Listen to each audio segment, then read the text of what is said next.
So, magandang hapon. Shit, bigyan ko kayo ng mabilisang bike check na may konting zoom ins and b-rolls. Kasi, diba, dito sa Laguna eh. So, ito na yung self. Um, Ginawa na lang natin kalawang look.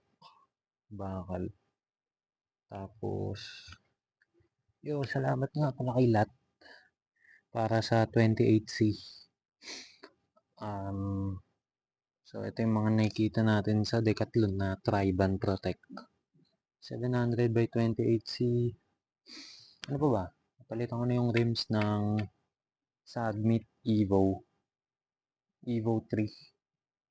So, mas safe na ako sa rims ko ngayon. Hindi na ako ganun kadalas mabutasan. Ano pa ba? Okay naman yung 28. Taste. Stock na Luanda Fort. Bakal pa rin. Ganda nga ng headset na ito. Hindi ko lang alam anong brand. Stem natin isa lang bon. Ano pa ba? Yung bars ng Crosta MTB. Nilagay natin kasi wide bar lang siya na flat bar. Konting back sweep, konting rise. Okay naman. Waffle grips mula Bike Parts by Rocher.